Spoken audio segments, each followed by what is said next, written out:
Olá, bem-vindos ao BDP Podcast, um espaço de reflexão sobre temas económicos e monetários do Banco de Portugal. O meu nome é Nuno Aguiar e nesta edição vamos tentar descodificar uma alteração às reservas que os bancos portugueses têm de constituir. No final do ano passado, no momento em que o setor financeiro português está bem capitalizado e apresenta rendibilidades elevadas, o Banco de Portugal anunciou uma mudança futura da reserva contracíclica de fundos próprios, numa fase em que o risco sistémico ainda esteja numa fase considerada neutra. Passa agora a ser exigido que ele seja equivalente a 0,75% das posições de risco. Para nos ajudar a entender as palavras que eu acabei de dizer a este microfone, temos hoje connosco Diana Barros Lima e Diogo Serra, economistas do Departamento de Estabilidade Financeira e autores de uma análise sobre o tema no último relatório de estabilidade financeira. Muito bem-vindos. Muito obrigado. Comecemos por enquadrar o tema, Diana, se calhar, para facilitar quem nos está a ouvir. O que é, afinal, uma reserva contracíclica? Consegue-se explicar-nos? Ou seja, para que serve e como funciona? Sim, claro. Portanto, uma reserva contracíclica é um instrumento de política macroprudencial e tem como objetivo fazer com que as instituições tenham disponibilidade de capital para poderem, em situações adversas, usarem essa mesma disponibilidade e poderem continuar a exercer a sua atividade e o seu papel de intermediação financeira para a economia. Portanto, acaba por ter como objetivo também fazer com que os bancos não amplifiquem essa situação adversa e possam continuar a executar a sua função e a conceder crédito e a economia poder continuar a trabalhar da melhor forma possível, pelo menos não estar condicionada pela falta de crédito. Ou seja, perante um choque, continuar a financiar as famílias e as empresas em vez de ainda acentuar mais esse ciclo negativo. Não é? Exatamente. E, portanto, esta reserva é constituída por, nós dizemos no jargão técnico, fundos próprios principais de nível 1, mas no fundo o que nós queremos dizer é que é capital de muito boa qualidade, que os bancos têm que ter. E faz sentido ter esta reserva porque no passado verificou-se que os bancos tenderiam, em situações adversas, a não ter tanta disponibilidade de capital ou então ter alguma aversão a conceder mais crédito e a potenciar efetivamente a amplificação desse tal choque adverso que o Nuno acabou de dizer. E, portanto, a política macroprudencial, ao identificar este constrangimento no sistema bancário, criou esta reserva exatamente para momentos assim. É como as famílias poderem poupar em momentos bons para poderem depois utilizar essa disponibilidade financeira, digamos assim, essas poupanças, em momentos menos bons. E Diogo, que mudanças então introduziu agora o Banco de Portugal? Ou seja, pelo menos qual foi o objetivo de fazer esta alteração que eu referi na introdução? Sim. Exatamente, Nuno. Portanto, o Banco de Portugal introduziu, enquanto Autoridade Macroprudencial Nacional, sempre nessa qualidade que nós agimos na política macroprudencial, e decidiu então rever o enquadramento metodológico para a aplicação da reserva contracíclica. Portanto, o objetivo inicial foi esta revisão do enquadramento metodológico e de forma a torná-lo mais abrangente e mais flexível.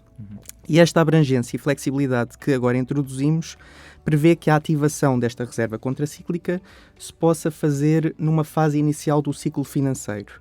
Portanto, o que é que isto quer dizer? Quer dizer que o risco que nós pretendemos endereçar, que é o risco sistémico cíclico, vai ser endereçado no momento em que se encontra no nível neutro. E neutro, nós aqui queremos dizer que não se encontra nem numa fase de acumulação, nem numa fase de materialização. Portanto, nós queremos antecipar-nos perante qualquer fase de acumulação de risco sistémico cíclico ou mesmo de materialização inesperada que esse risco possa verificar. Porque teoricamente é mais fácil fazer nesse momento, é isso? Nesse momento neutro. Exatamente. Não, mais fácil no sentido que nós conseguimos antecipar-nos perante um contexto de incerteza que também poderei explicar um pouco mais, mas agora enquanto aqui no objetivo principal, é no fundo tendo em conta esse todo contexto de incerteza que verificamos em diferentes dimensões, o Banco de Portugal estar mais a preparar melhor as instituições para esses contextos e, portanto, antecipar-nos e precaver as próprias instituições face a estes choques que a Diana referiu e que, no fundo, poderá, então, contribuir para que não amplifiquemos choques para a economia real. Até porque alguns são inesperados, né? Por exemplo, a pandemia foi um choque que não era possível antecipar. Exatamente. Portanto, essas incertezas nessa dimensão de choques não antecipados começamos pela pandemia e mesmo as tensões geopolíticas, no fundo, ao termos uma aplicação numa fase inicial do ciclo financeiro, vai fazer com que os bancos disponham de reservas de capital, caso haja então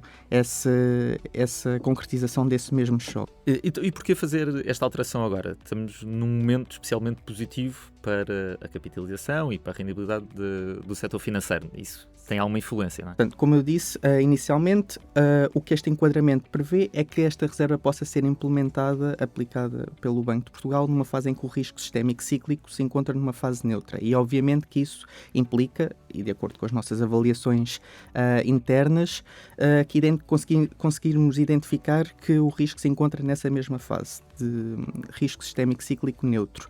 Portanto, isso é um primeiro passo para que realmente se possa aplicar numa fase inicial do ciclo financeiro. E segundo, obviamente, isto não é só relativo à aplicação da reserva contracíclica, acaba por ser transversal no âmbito da política macroprudencial, que é avaliar a rendibilidade e mesmo a posição de capital das instituições, que acabam por ser endereçadas por qualquer medida, qualquer instrumento de política macroprudencial, de forma a evitar efeitos procíclicos. E, de facto, Nuno, estamos numa fase bastante favorável em termos de rendibilidade, e as projeções também assim indicam que continuaremos, e também em termos de posição de capital, obviamente, também asseguramos que os bancos se encontram numa fase positiva a esse nível, de forma a evitar esses mesmos efeitos procíclicos quando tiverem que constituir a mesma reserva.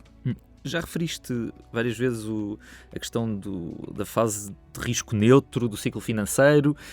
Isto pode ser um bocado complexo para quem nos está a ouvir e pensa só em risco neutro. Não sei se pode explorar um pouco mais o que é que significa esse risco neutro e, de facto, porque é que facilita possivelmente o futuro, quando tivermos que reagir a choques, fazê-lo agora, essa constituição da reserva nesse momento. Portanto, podemos pensar de uma forma muito conceptual nas diferentes fases do ciclo financeiro. Portanto, há uma fase de risco sistémico cíclico neutro, depois que é seguida por uma fase de acumulação, quando há uma intensidade, um aumento da intensidade do risco, que depois se segue com uma materialização. Embora isto seja uma evolução conceptual do ciclo financeiro e das diferentes fases. Obviamente, e nós, como já falámos há pouco, em contextos de incerteza, podemos verificar que há uma materialização inesperada do risco, Exato. mesmo após um momento neutral do ciclo financeiro. Portanto, isto é uma evolução que nós tentamos seguir para tentar enquadrar de que forma é que aplicamos este instrumento nas diferentes fases do risco do ciclo financeiro, mas obviamente que na prática podemos passar, digamos, da fase de risco neutro para uma materialização. E, portanto, o que nós queremos aqui é no fundo, antecipar-nos, até porque, para além da incerteza que referimos há pouco em termos de choques inesperados, com as tensões geopolíticas, ou mesmo com o caso da pandemia, há também uma incerteza relativa à medição do risco sistémico cíclico. E isto cria um desfazamento, que é um desfazamento que se encontra e que é bem falado na literatura no que diz respeito à política macroprudencial, que é o desfazamento de decisão. Portanto, quando há uma sinalização do risco e o tempo que depois leva à decisão final do decisor político, passa a redundância. Sim.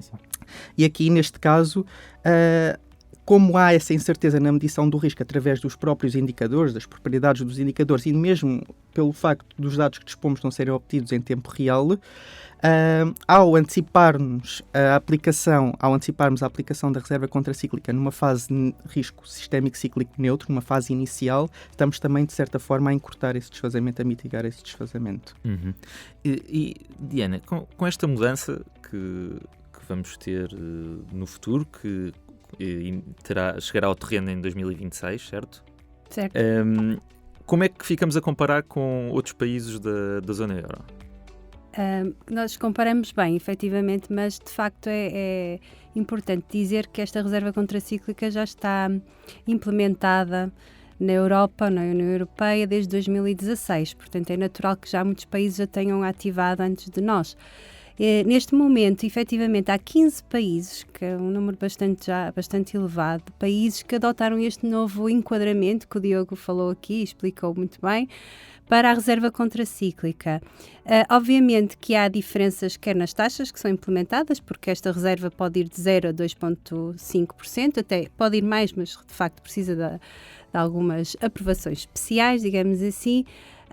E, portanto, há desfazamentos ou diferenças a nível da taxa, da metodologia de calibração, porque os países tendem, obviamente, a ter em conta as suas próprias especificidades e o tipo de risco sistémico cíclico, de facto, estão a endereçar com esta reserva. Contudo, há aqui uma abordagem comum, um entendimento comum face a este novo enquadramento. De facto, há aqui esta evolução face àquilo que foi originalmente pensado para a reserva contracíclica. Além de 15 países, como de facto é o Chipre, podemos falar da Grécia, da própria Espanha, que é a nossa vizinha, há outros 9 países que também já ativaram a reserva, mas ainda no enquadramento original, digamos assim. Portanto, como verificamos, o Banco de Portugal e, portanto, enquanto autoridade macroprudencial, acabou por vir com esta decisão aproximar-se dos seus congêneres europeus. E no tema em destaque que eu referia na introdução, que faz parte do relatório de estabilidade financeira, vocês fazem algumas simulações sobre o impacto desta reserva, seja no momento da Constituição e no momento da libertação da mesma. Que conclusões é que vocês tiram dessas simulações e como é que elas informam, portanto, tanto a decisão do Banco de Portugal como o que pode acontecer no futuro? Claro. Portanto, nós sempre que adotamos uma medida, fazemos este tipo de estudos de impacto. Portanto, para nos dotar de conhecimento sobre o impacto, os efeitos, os custos, neste caso, e os benefícios das medidas. E para esta medida foi exatamente igual. Utilizamos um modelo macroeconómico que foi desenhado para a economia portuguesa, portanto tem em conta algumas especificidades do próprio sistema bancário português, e com esse modelo nós procuramos exatamente perceber que custos é que a constituição desta reserva teria e que benefícios também, que obviamente que nós temos sempre em conta os benefícios, no sentido de tentar ainda afinar as medidas para minimizar os custos e maximizar os benefícios, claro. Obviamente. E neste caso, fizemos esta simulação, tendo em conta a tal diferença do ciclo financeiro que o Diogo explicou, da tal fase neutral, e portanto pensamos em ter um cenário em que houvesse expansão económica moderada, mas em que os riscos ou os desequilíbrios financeiros não se fizessem ainda notar, para fazer nessa altura a tal constituição. Portanto, nós tentamos fazer o máximo possível parecido com o ambiente que estamos a viver na atualidade, para perceber que custos que ainda assim teria essa reserva. E depois, para podermos perceber também os benefícios da mesma, também simulamos um choque, neste caso usamos choques de produtividade fora do sistema financeiro, exatamente por causa dessas lições que tivemos após a pandemia, que os choques podem surgir fora do sistema financeiro. Inesperadamente, e portanto também fizemos aqui um choque de produtividade muito negativo e adverso, de forma a levar a uma contração da economia e a desequilíbrios financeiros e, portanto, a tal materialização do risco sistémico cíclico. Para perceber até que ponto é que, de facto, esta reserva tinha benefícios. E, efetivamente, o que a simulação mostra, em termos de resultados, é que os custos da introdução de reservas de capital como esta, no momento em que há expansão económica, são, de facto, mitigados. E, portanto, esta é uma boa época, de facto, para fazer essa introdução, porque os bancos estão a ter rendibilidade e conseguem mais facilmente fazer face a esse incremento de capital. Por outro lado, os nossos bancos também tinham reservas de gestão, que são aquelas reservas acima dos mínimos regulamentares, e também podem utilizar essas mesmas reservas para fazerem face a este novo requisito, e o próprio modelo também tem isso em conta e, portanto, também mostra que efetivamente a utilização destas reservas acaba por mitigar estes custos em termos de crédito, portanto, de redução de crédito, que depois tem a sua tradução em redução de investimento, consumo e no PIB da economia, portanto. E isso foi um dos resultados. O resultado, o seguinte, digamos assim, porque tivemos em conta as diferentes fases do ciclo financeiro e do ciclo económico, foi que quando há este choque inesperado, e se faz a libertação imediata e total, foi o que fizemos no exercício de simulação, libertação imediata e total desta reserva, ela permite, de facto, reduzir, não é, o impacto no crédito. O crédito que continua a cair na mesma, mas efetivamente cai menos. E ao cair menos, faz com que isso tenha resultados também positivos para o resto da economia, porque o investimento também cai menos, o consumo também e o próprio produto também cai menos. Ou seja, neste caso, nós, com este exercício de simulação, mostramos que, de facto, esta reserva permite que os bancos não sejam aqui o tal mecanismo de amplificação do risco e do choque. Passa a ser também uma almofada. E, pelo contrário, exatamente, permite ser uma almofada, o que acaba por ser, em termos do trabalho que nós fazemos, muito gratificante. Perceber que, de facto, estas reservas têm este impacto. Diana, Diogo, muito obrigado por nos terem ajudado a simplificar um tema complexo, mas muito relevante. Obrigado também a quem nos esteve a ouvir. A reserva contracíclica num ambiente de risco neutro em Portugal é um dos temas em destaque do Relatório de Estabilidade Financeira de novembro e foi preparado por Diana Barros Lima, Diogo Serra, Duarte Maia e Vítor Oliveira. Tal como as restantes publicações do Banco de Portugal, pode ser consultado em bportugal.pt. Siga-nos também no LinkedIn, Instagram e agora também no Blue Sky. Até breve!